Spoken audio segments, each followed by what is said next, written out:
Good evening. Thank you for joining us at the Skokie 68 Board of Education regular meeting of April 18th, 2024. Can I have a roll call, please? Bell Jordan. Here. Joseph. Here. Vandergrill. Here. Ruffner. Here. Sturbins. Here. Thank you. Okay. Here, Noel and Annie informed us they'd be absent. We will now move on to public comment. Do we have any registered? Wonderful. Then shall I say, let the play begin? Or would you like to introduce? Let's introduce. Greg, Principal Noel Dortch. So I'm very excited to be here with Floyd. We used to do this every year, and I think it dropped off at some point because of something before. I've got Shayna Schneider here. She's a TSS specialist. She's also the assistant director for the play. David Ello couldn't be here tonight. Family. Duties constraints, thank you. So I'm going to let Shayna kind of introduce the play, get your tickets in 2 weeks, 6 p.m. on Thursday, right? Instead of, on Friday.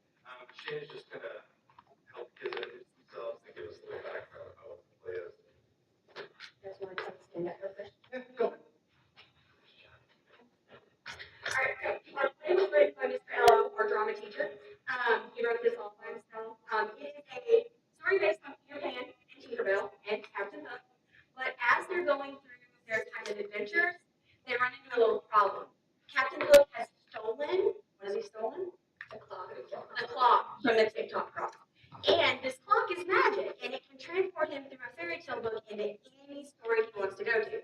So Captain Hook is making his way through the fairy tales, stealing things he finds interesting. And in doing that, he slowly unravels the fairy tale world. So we are at the scene with Little Red Riding Hood.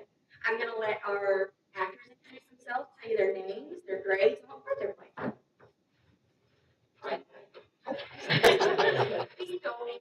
He's already done. Hi, my name is Greg, and my role is Peter, and I'm in 7th grade. My name is Carter. I play Tinkerbell, and I'm in 6th grade. My name is Elaine. I play Little Red Riding Hood, or Red, and I'm in 7th grade. My name is Shahina. I'm in 8th grade, and I play Hunter. Hi, my name is Elena, and I'm in 7th grade, and I play the character Captain Hook. Hi, my name is Luca, and I'm in 6th grade, and I play the character Wolfie. All right, so I'm going to let them get started. We're going to put Wolfie to bed, and you guys go off the stage.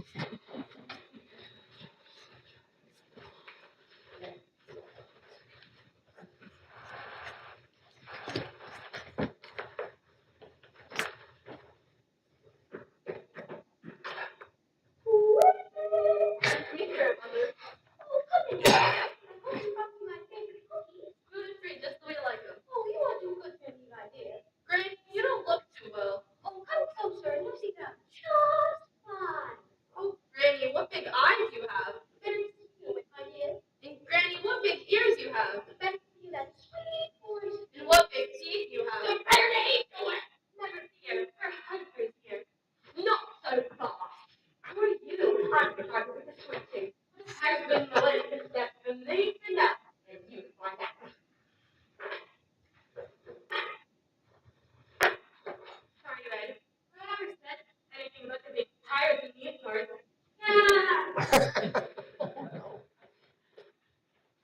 Nice one, Cap. Tis a nice souvenir, if I do say so myself. But these cookies are the real prize. I'll just have to make a collection.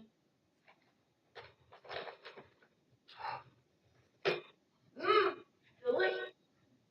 Wait, where's the girl? Never mind her. We've got treasure to discover and stories to plunder. But I really wanted to eat her. Her grandma was to die for. I like the way you think, Wolfen. Stick with me, you're plenty to keep your belly full. But how do I know what you're saying is true? So far we've been tramping around my hunting grounds. Them pigs smelling around? How do I know you ain't just playing me for a fool? Tis a bad question, my canine companion. To which I answer with this. Treasure. That's like a book. The book is the map. Herein lies our guide to each and every fairy tale treasure. Don't believe me? Here are your fairies. The 3 little pigs. Little Red Riding Hood. You don't say. And whatever else we see in the stories is on the table. This is what we're going to get to next. A giant pumpkin? The glass slipper. Oh, wait, are you sure that's gonna fit you? I'm not going to wear it, you fool. Why do you want to steal it? Because I'm a pirate, and that's what pirates do.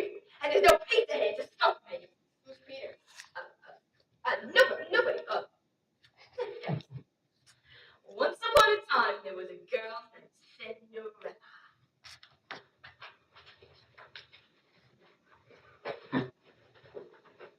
Oh, Granny. Granny! There she is. Hello? How did you get here? Whoa, why did you do that? Whoa. I'm really shocked. Leave my Granny. Wait, how did you get in here? It's a long story. We'll explain it on the way. On the way where? Look, we need your help. Who are you? Aren't we the one that was that pirate? We're here to get your Granny back. And a whole lot more. But what if she's dead? Not to help us. We need to find that pirate. She's the key to this whole thing. Did she say where she was going next? She pulled out a storybook and said something about a giant pumpkin, a glass slipper, and salmonella. Cinderella. Yeah, right. Okay, so wait, how am I going to learn all those tricks? Look, you want your friend back, right? With all my heart, and come with us.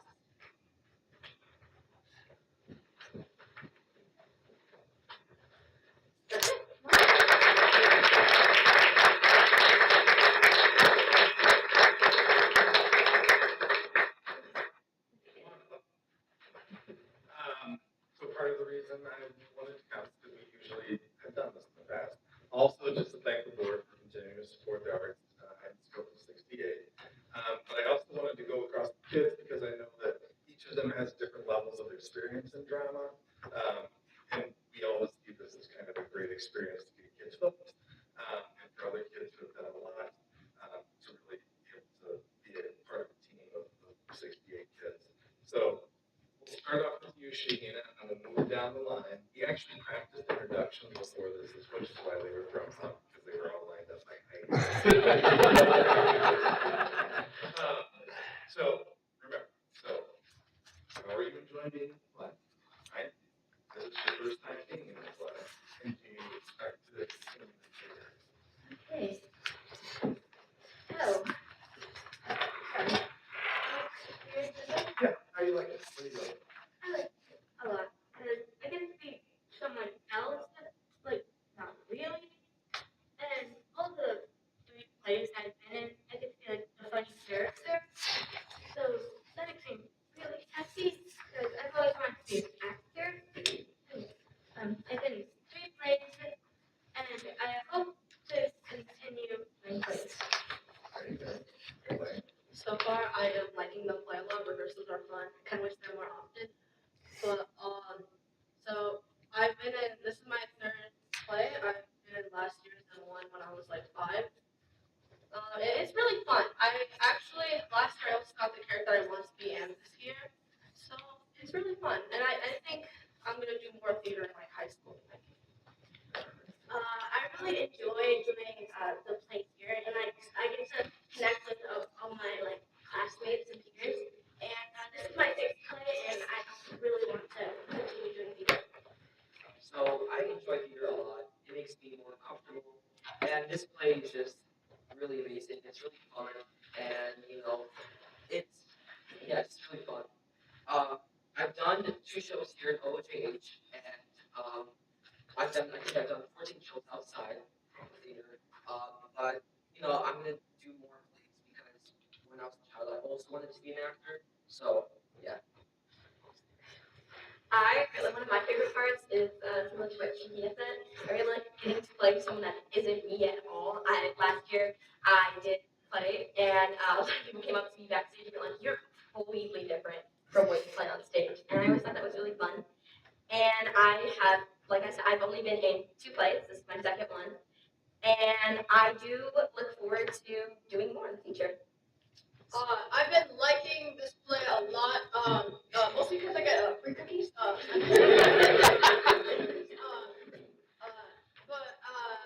Yeah, it's been really fun, and I think I will definitely continue down this passion. Oh, sure. So for having us again. 2 weeks from today, 6 p.m. Then the Friday, 7 p.m. Don't need to reserve tickets. Come right in and serve right at the front door. So thank you so much.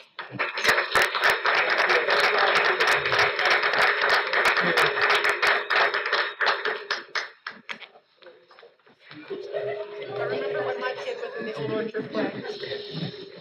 I remember when my son was in the Old Orchard play. Yeah. That's funny, you know. Boy. Reminder, that plays Thursday and Friday next week. I'll send out a reminder. Thank you. We'll see how it is. And I think that moves us on to our strategic plan goal update. All right, so I have to follow the play. Get ready. Sorry, Christy. And we've seen you brought cookies. Wispy. Thank you for joining us. Okay, so tonight I'm going to be talking with you about the last pillar here. And this pillar is around cultural responsiveness, equity, and so just kind of sharing with you the pieces that we've been working on thus far. Our main goal in this area is to integrate personal and organizational capacity to deepen cultural understanding and responsiveness in our environment to reflect the values of our community. So kind of sorted the objectives in 3 buckets. So the first bucket is objectives that are related to staff.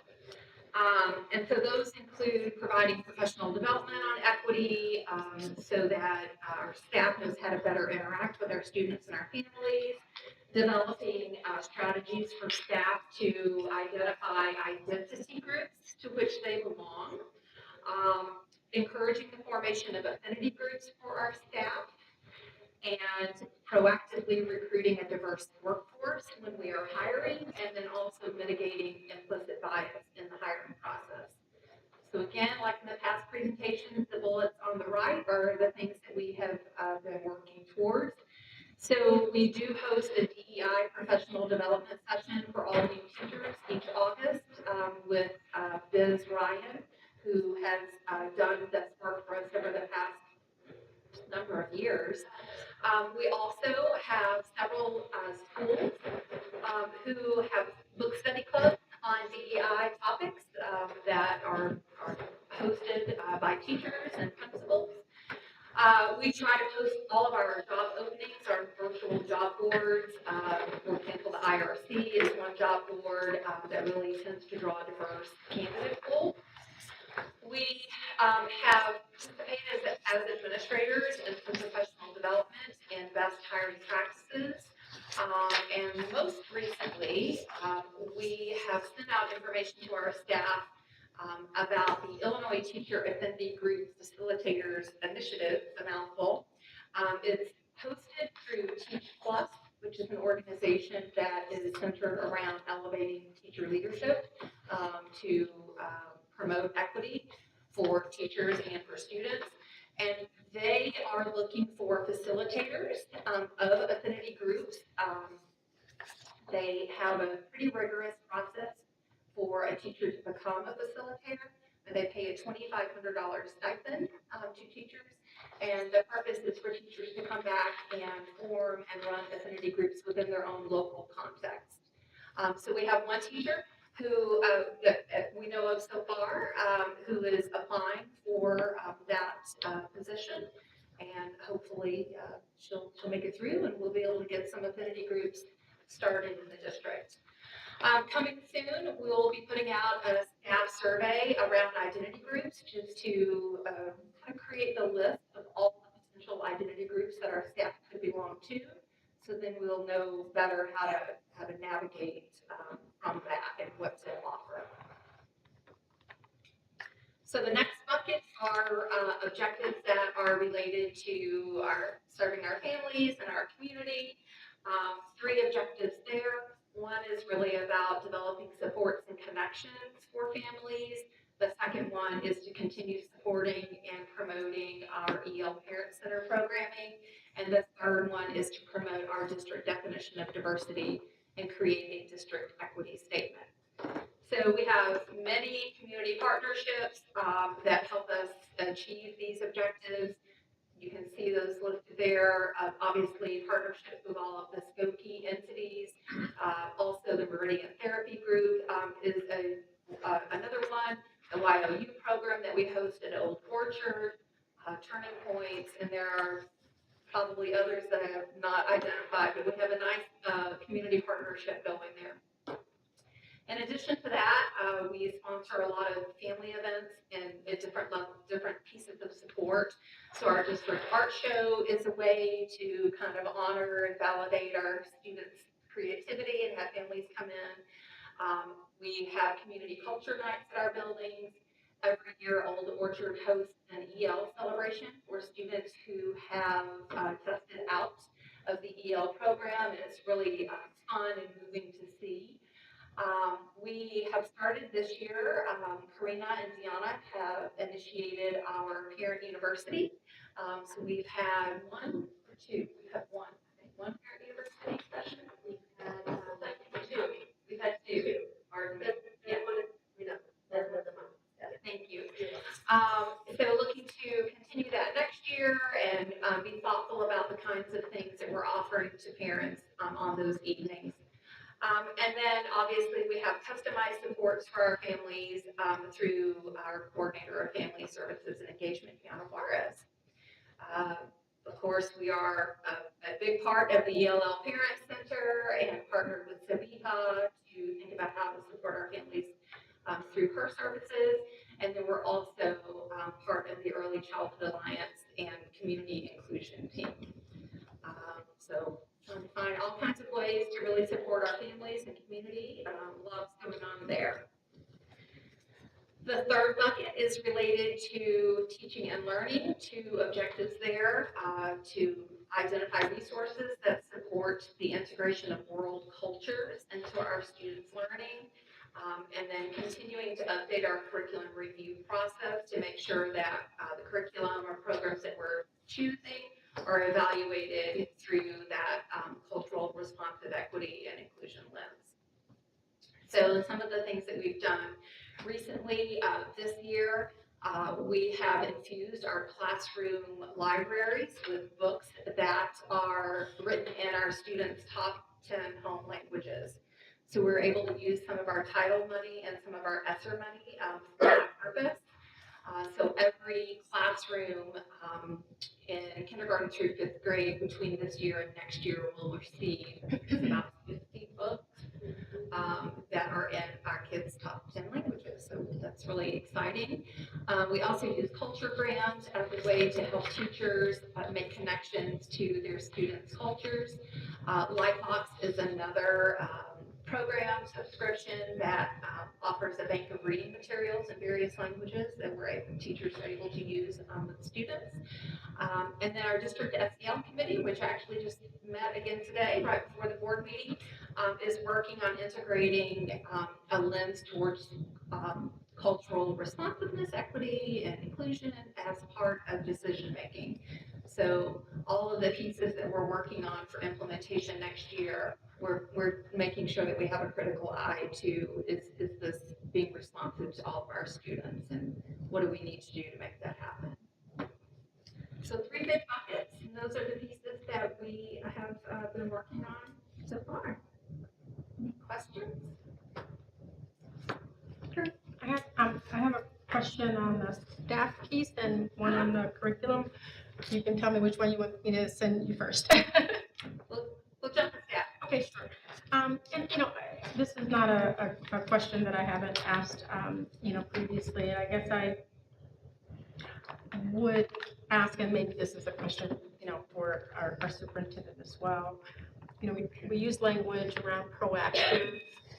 I think there's language in proactive recruiting of a diverse workforce, and I just wonder how this is always work in progress, and I guess I wonder how you would describe the current modality of what that proactive diversity and hiring plan actually tangibly looks like? Or what are the aspects of it? How do we know we're doing it? And, I also say this with our, our incoming superintendent in the audience, because I think it's an ongoing work in process. This is work that's never fully done. But I do appreciate a sense of what tangibly are we doing? I mean, and I know that posting jobs on virtual job boards is one way to draw a diverse candidate pool. I know that training around implicit bias is another. But in terms of a strategic diversity hiring plan, would you describe us as having the component pieces to build something like that out, given the community that we serve? I would say there's a lot more we can do in terms of being proactive about recruiting the diverse workforce. A lot of what we rely on is, some of these job boards or job fairs. But I'd say primarily it's sort of a word of mouth and talking to staff members to get them to bring in staff members that are from diverse backgrounds.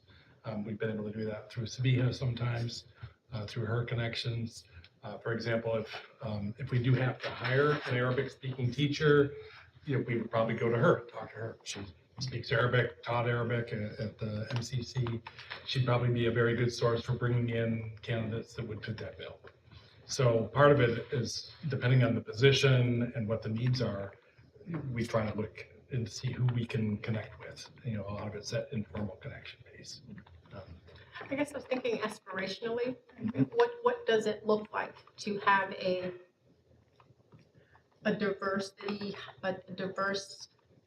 inclusive hiring plan? I mean, aspirationally, what does that look like? The not so much tactical, but aspirational. It's like the result of the goal that we're looking for. Yeah, I mean, if you had your druthers, Yeah. What component pieces would we, if we 5 years from now, we look back and say, oh, we've had a really strong diversity and hiring plan. What would be the component pieces of that? Right.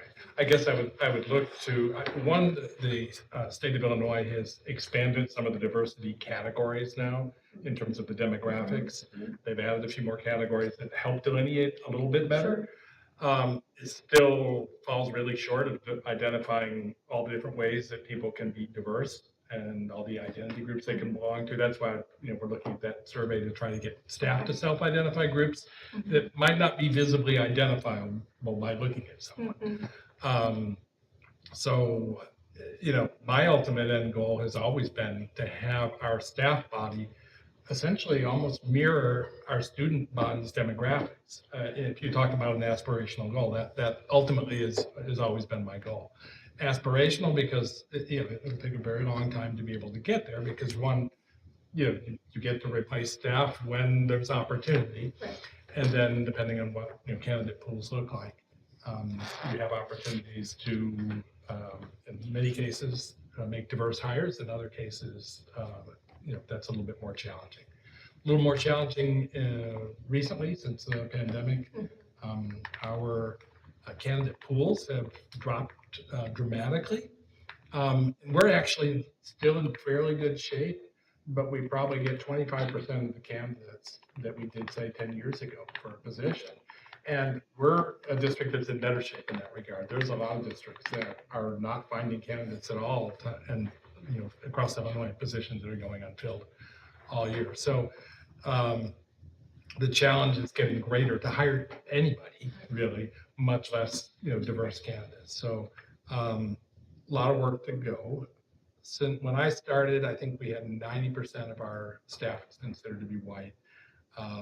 When we did the strategic plan update, I think we were down to 80%. So we've made some slow incremental progress, not as quickly as we'd like to see, but we're headed in the right direction. And I do think that our staff diversity is much more than the demographics data will show, because there's so many ways to be diverse that aren't measured by the state's demographics that they pull, which is why we wanted to kind of really deep analysis of how are people diverse.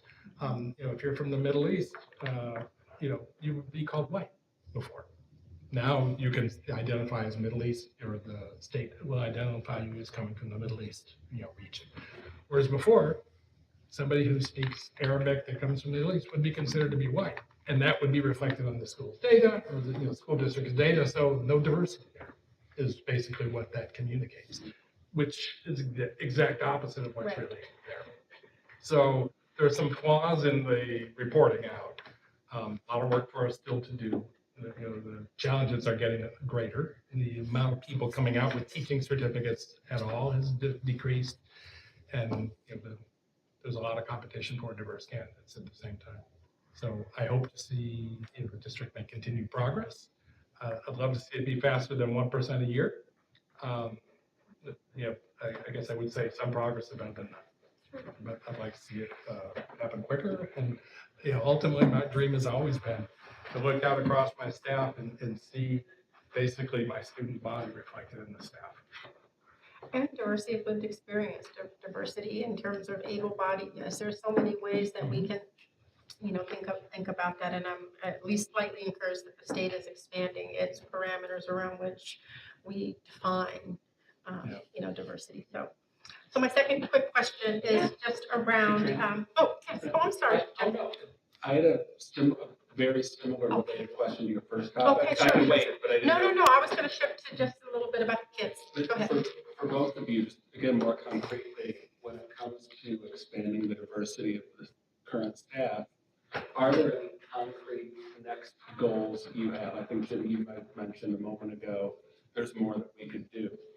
And I just didn't know if there was anything concrete that's on your radar, something that you would like us to be aware of, so that you might need more support for, or something that you've just been considering as a next step in that area, that we should be conscious of as we move forward with this goal. Nothing comes immediately to mind in terms of an ask of the board at this point. I think we're still as leadership team trying to identify candidates, and even when we hire our new group in, we always have that staff picture of all the new staff hires. You can look at the staff and you can see it. There's a lot of diverse hires that are visibly apparent. There's a lot more diversity that's not visibly apparent in there. So why we say 80% of our district staff is white, I feel like that's not a real accurate way to look at it. I think we're still trying to identify next steps to answer your question as to what those would be. Thank you. Thanks. Oh, no problem. The other was just a little a teeny question. I think there's such wisdom in our young people. We've seen it here. And, and Chrissy, you talked about, on the curriculum and programming side, how you're looking at, insights into whether our students get a feel or a sense of the fact that our curriculum is culturally responsive or is reflective of their lived experience. And I guess I just wonder how are you engaging students in trying to, kind of dig into that, knowing that, they don't necessarily have the grammar to articulate things in the way that, we understand them in our literature. But how do you engage students to try to get that insight into whether they believe that their experience in the learning environment is diverse or culturally responsive and inclusive? I mean, how do you get at that? I think it happens naturally in conversations with teachers who are taking time to truly come to understand the students in front of them and having this one-on-one conversation. Learning about their culture, having kids express things that maybe might be missing. For example, our students were the ones who told us that there weren't enough books in their home languages. Like we can't find any books in Arabic. Okay, that's a great point. So let's build that up so that is available for our students. I think our buildings that have student council offer a great opportunity. Different clubs that take place, probably more so at the junior high, offer another opportunity. I also think our ESL specialist, Christy Hahn, and next year our second ESL specialist, when our newcomers come into the district and they interview the families and the students, a pretty comprehensive interview, learning about the families. I think that's another great place to identify ways that we can support students through learning more about them and their prior experiences and how we help acclimate them into our environment. So I think there are multiple ways that we can do that. So, Going back, if I may, just to the previous question, you know, that you had both asked. One of the outcomes we're hoping that the formation of affinity groups will give us is feedback from those affinity groups about what's working for them as a group in the district, and maybe some recruitment ideas or just even outreach that they can do to people within their respective identity, you know, group communities and stuff. So we're hoping the affinity group process will give us feedback as a district. What can we do to retain people? What can we do to continue to attract people? So, yeah. Thank you. Thank you, Chris. Great. And then that takes us to our superintendent's report. I have a couple short little things to point out in front of each one of your desks. I put the latest edition of highlights. I think I emailed that to you as well with the board packet, but that came out. One of the things you'll notice, each one of the articles kind of features the domain of one of our cabinet members. So there's an article on science that Christine leads. There's one on the parent university that Deanna and Karina, sorry. The East Newsy facility that Sharon is featured in. And then the last one. Energy. Sustainability, thank you, Ryan, a part of it. And then my message to the community about Teacher Appreciation Day, which is coming up quick.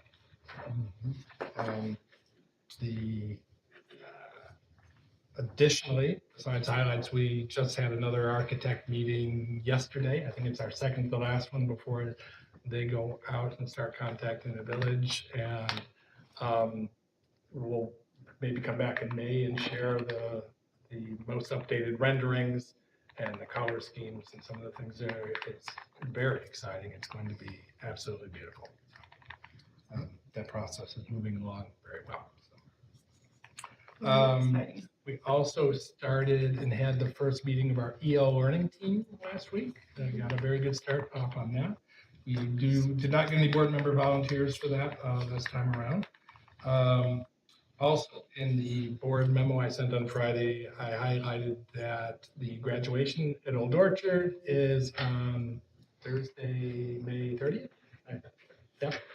And we're looking for board member volunteers to help pass out diplomas on stage. I think this is the first year I can remember being here that we didn't have board members with kids graduating, which is usually the takers on this one. But we can do it without board members, but we would love to have a couple board member volunteers. So if you're interested, please let me know. I'm gonna be out of town, but I've been a taker twice and. I'd like to do it. All right, we got one. Emily's in. So fun. Yeah. Yeah, we got one. So we'll, and it's good to know ahead of time because we'll get you in printed material still. Time for that, I assume, Greg? What's that? Yeah, you'll be able to get names of board members in the printed material. Oh, yeah. I have a student going into junior high next year. There you go. All right. My time to shine. All right. Okay. If there's any other board member that wishes to volunteer, that would be fantastic. Well, I can nudge in here. I may be out of town either way. I have a commitment either in or out of town. And I get it. You all have busy schedules. If we can't get a second person, yeah, we'll be able to, well, usually we switch off board members. So one of them does like the first half, the second does the second half. So There were times where, we were kind of dicking it out, Emily, so you'll have the stage to yourself. And I'm sorry, Jim, I have a university event that early evening, so it's a lovely, fun event. You're gonna. That's great. that concludes my superintendent. All right, that moves us on to the reading and acceptance of minutes. May I have a motion? I motion to approve the minutes from March 21st, 2024 Board of Education regular meeting.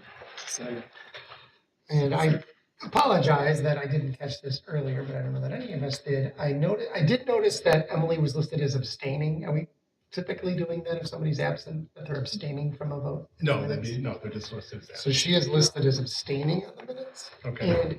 And Annie is listed as having voted yes, and I'm pretty sure she left the meeting via phone before the vote. Before, happened. yeah, she I don't did. recall her Yeah, she voting. did.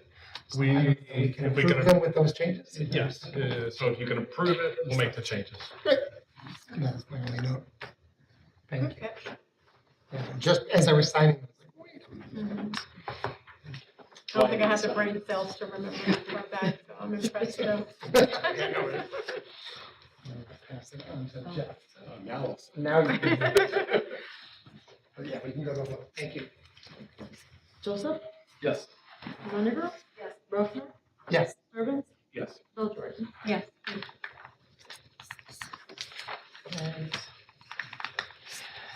And that moves us on to the approval of our consent agenda. Does any member wish to remove any item for separate consideration? Then may I have a motion?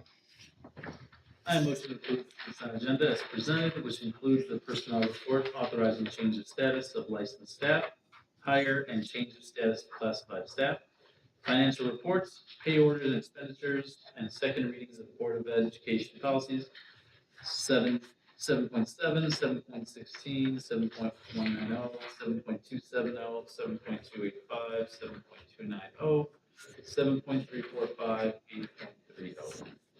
Second. Renegro, Yes. Brooklyn, Yes. Urban, Yes. Bill Jordan, Yes. Joseph. Yes. Thank you. On to our reports and discussion items, starting with the NTDSE report. Thank you, Jeff. So I'm playing the role of Noelle Sullivan tonight for the MTDSE report, because she couldn't be here, but she did attend the most recent meeting.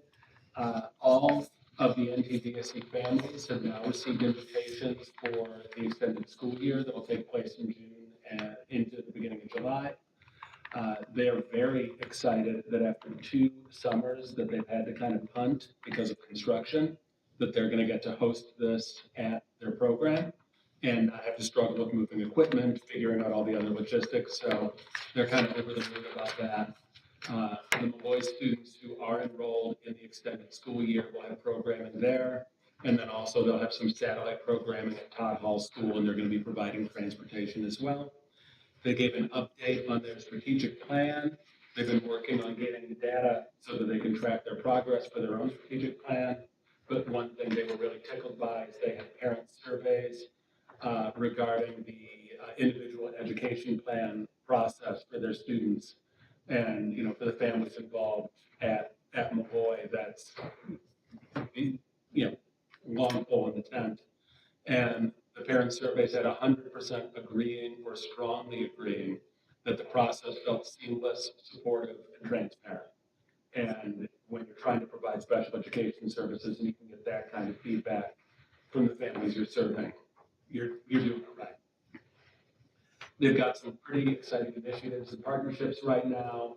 They're doing high school job fairs with District 219 as well as one out in Schaumburg. They're trying to help their high school students to really envision what their future will be outside of their school in the special education context.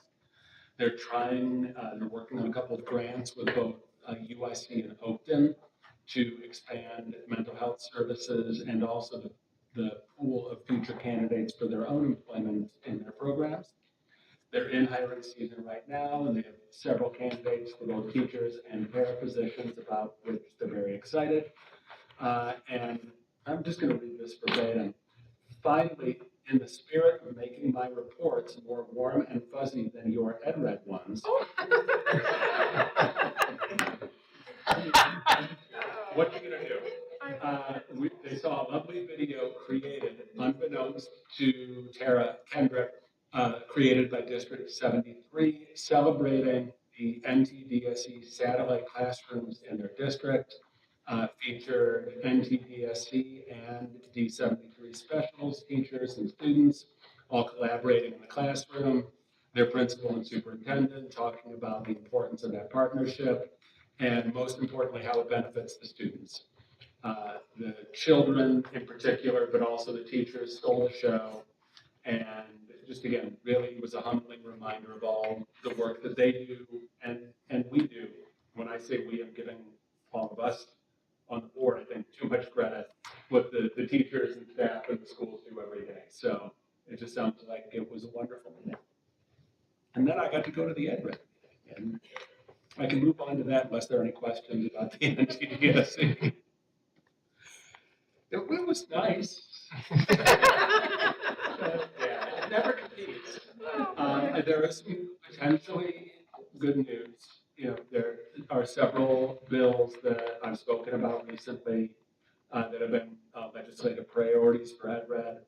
One of which is related to NTDSC, a bill that would equalize special education funding for when students have to be placed to meet their needs outside of the district. The term they used for this one was optimistic. It passed out of the Senate committee almost unanimously. The president of the Illinois State Senate is the chief co-sponsor, so he's very invested in its passage. We'll see how it goes, but this is something that NTDSC has, if not their number one legislative priority, it's tied for number one. So that was a very positive thing to hear. Not as positive for now, at least, is the school polling place deprioritization bill. I knew that was going to get that face. It is opposed as it is currently written by enough clerks, county clerks, that it is not looking like, as it is written now, it is going to pass. One of the things that they are going to try to do is to gather data so that they can really better illustrate why this is important.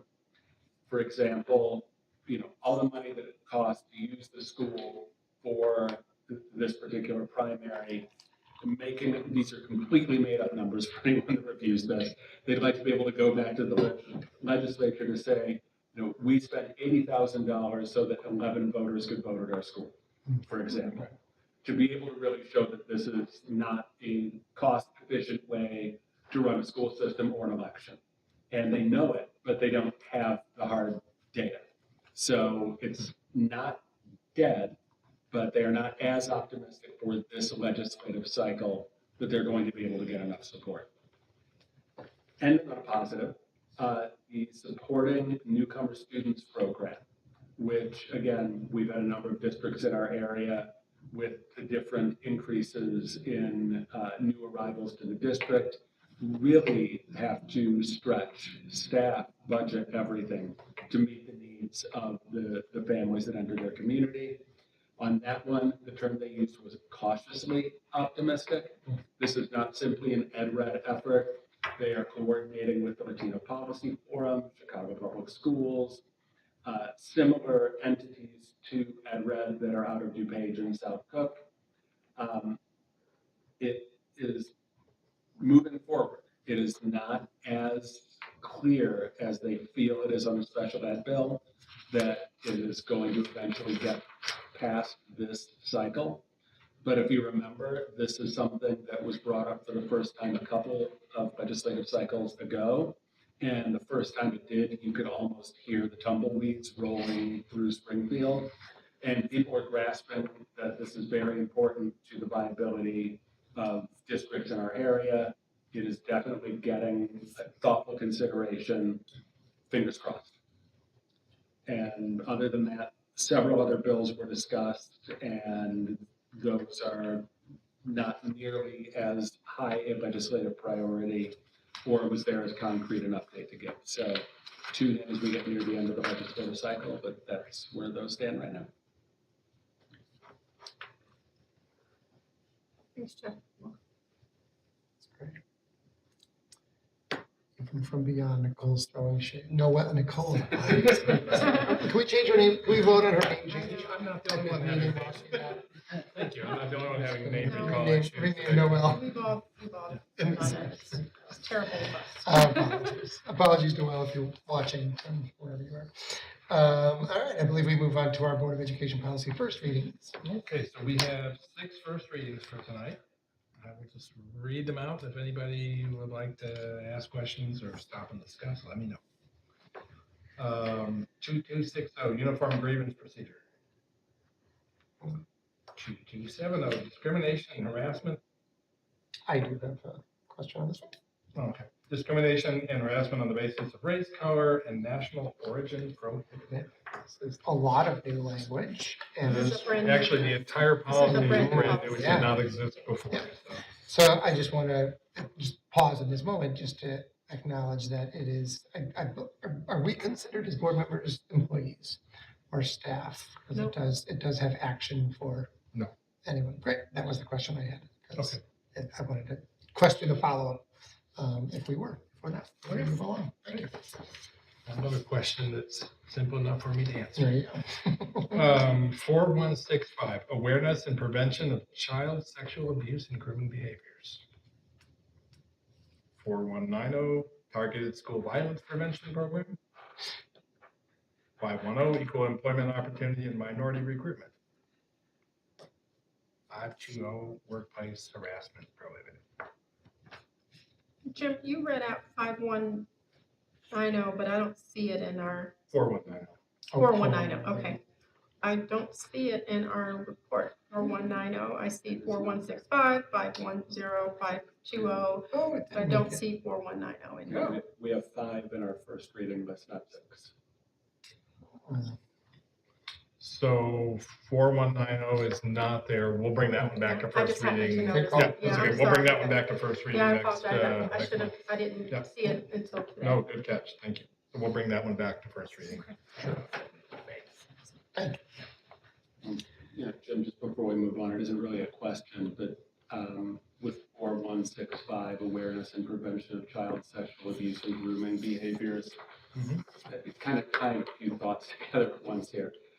In your superintendent report, you mentioned your individual memo on teacher appreciation. There was a Pew opinion poll within the last couple of weeks of teachers around the country, 2/3 of which talked about how overwhelmed they are, among other, pretty negative shifts in how teachers believe they're being treated. And I was just reflecting when I saw that this was part of our consent agenda, the phrase grooming behaviors and just how repellent I find the use by some advocacy groups of the term groomer and grooming in the educational context and the impact that has on how teachers feel. And just wanted to note that.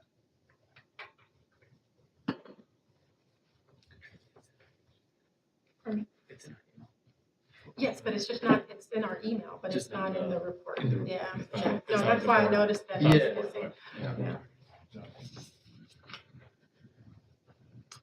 Any other questions regarding the first reading? Okay. And we shall move on to our action items. We'll start with the adoption of the Board of Education regular meeting calendar. Can I have a motion? I call for a motion to approve the final 2023-2024 school calendar, which adds 2 days of attendance to make up for 2 school closures in January. So Okay. I think we skipped the one above. The first one. Oh, Oh, sorry. that's quite all right. Wait, To write up. Wait a second. I'm messing her up here. Okay, well, does somebody else want to Do give we that want to motion? adopt the then, or- school calendar or do we need to stay in? Yeah, I'll do that one. I motion to approve the adoption of the 2024-2025 Board of Ed regular meeting calendar. Second. Thank you. This is the easy one. This is every third Thursday. You didn't list the dates this time. I had to check my calendar, but they're accurate. Third Thursday is what it Done. is. Everybody good? Rosner, Yes. Sturban, Yes. Bill Jordan, Yes, Joseph, Yes. Lonninger. We're getting this dead. is one of the years we don't have a lot of maneuver calendar planned. We've had years where we've had to really maneuver. Would you like to make another motion? Sure, sure. I mean, you heard the first one, but for the record, I'll say it even better. I call for a motion to approve the final 2023-2024 school calendar, which adds 2 days of attendance to make up for 2 school closures in January. Second. Sturban, Yes. Bill Jordan, Yes. Joseph, Yes. Undergrove, Yes. Rosner. Yes. Thank you. And lastly, onto our public library intergovernmental agreement. Somebody like to make a motion? I motion to approve the Skokie Public Library and District 68 intergovernmental agreement. Second. Any questions? Insights? We're good to go. Bill Jordan, Yes. Joseph, Yes. Undergrove, Yes. Rosner, Yes. Surley. Moving on to our Freedom of Information requests. I'm gonna try not to get teary-eyed here. There were 2 requests and/or responses for information under the Freedom of Information Act during the period March 8th through April 11th of this year. On March 22nd, the district received a request from Christy Agarwal from Skokie, Illinois, requesting records for the cleaning being done at James Stenson Elementary. The response was sent on March 26th. Janu, would you like to read our second? I think it's only fitting. On April 7, 2024, the district received a commercial request from Sherry Reed from Data Acquisition Specialist requesting purchase order and vendor information. The response is pending. Thank you. On the off chance that Sherry is washing, is there anything you'd like to say to the council? No.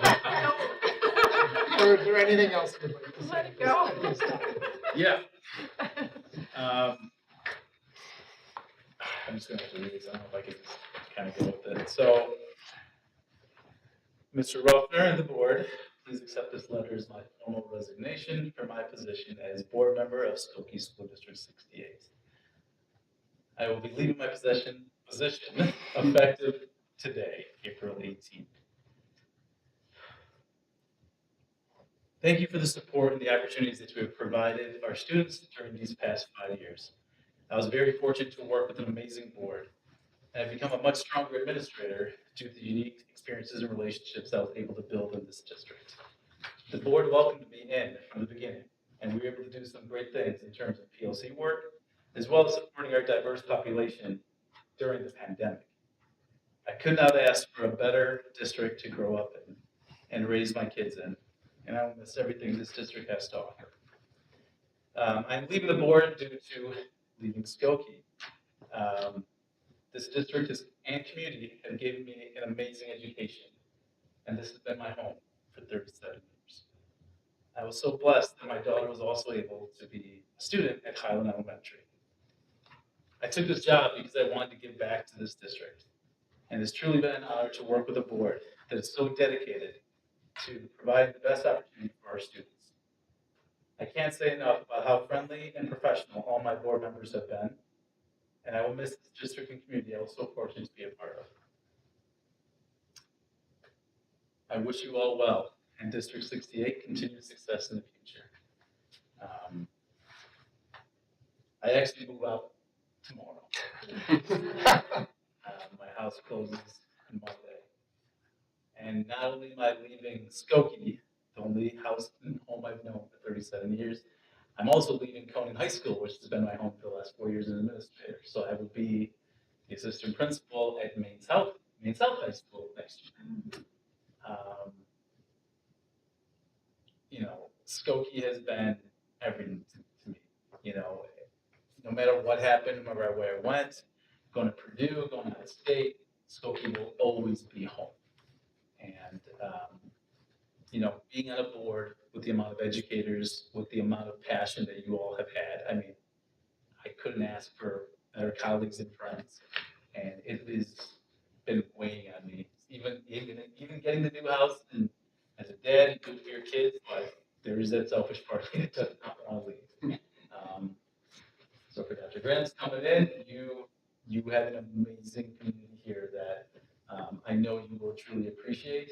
The administrators here have been phenomenal. And as a fellow administrator, I couldn't ask for better principals that worked with my daughter, that supported this district, and it's because of this district I became an educator. So I can't thank you enough for putting me on that path. So thank you all for everything.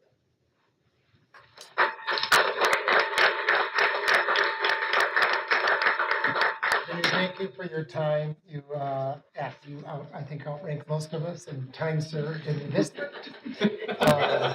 Your experience and insight into how things operate here has been invaluable. Proud to have been part of you being on the board, both through your initial appointment process and as, I believe, a pretty active member of your write-in campaign. Seriously, thank you very much for your time. And if anybody else would like to. I absolutely want to echo Joe's comments. I think that you don't have to be an educator, obviously, to be on the Board of Education. In fact, I think we are informed so much because of the triangulation of all of our backgrounds. But as a fellow educator and not in K through 12, I have really appreciated, in particular during COVID, the value that you brought to our district. I mean, you're literally on the ground. I saw you as a real thought partner. You know, our superintendent's trying to do this lift. You're doing a similar lift. And, you know, I felt confident when we had to make a decision that as a board, not that the superintendent had to make, that we were really informed and encumbered by knowledge of what our families needed, what our children needed. And it was just a really critical time, I think, for our board to support our district and our superintendent, and you were a really big part of that. You know, I found myself quieted by the input that you had that was so relevant, and just, you know, you're homegrown. Yeah. You're like the, you know, the product of what we're here to support. So, well done, and thank you. We'll miss you. It's been an honor and pleasure to have you be a board member. I know I've relied on your input, and it's always nice to have had that educational lens, what you're seeing at the high school level. I have felt supported and felt really good about your time here, and you will be missed. I know both, you know, your children at the school, but your family's presence in the community and certainly here on the board. So thank you for all you've done, and I wish you the best of luck. This was tough. I will put out a communication to our families tomorrow to let them know about the resignation and the opportunity to apply to become a board member. In that communication, I'll outline the process for applying for an interview to be selected. We'll get that information out ASAP. I think we have 60 days to. We have 60 days, but we don't have do we have a June meeting? I guess we do. We have a June meeting. So we do have, but the June meeting is after 60 days. I think that's the issue. Yeah. So we would have to appoint before, which is, I believe the deadline we're looking at for applications would be May 6th, meaning it's feasible we could interview and select our candidate. So we will have to have a interview special meeting. And Ideally not another special meeting. And probably a special meeting to actually to vote and like swear them in officially somewhere along the line there. We can't swear them in at the May meeting.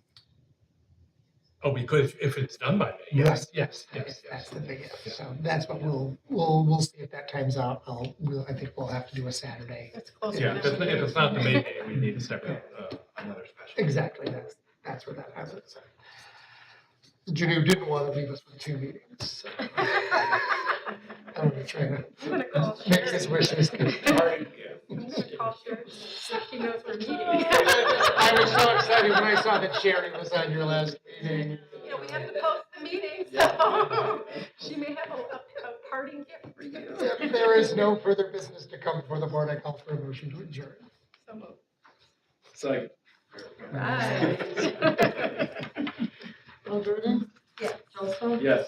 Longo? Yes. Brooker? Yes. Jamie? Yes.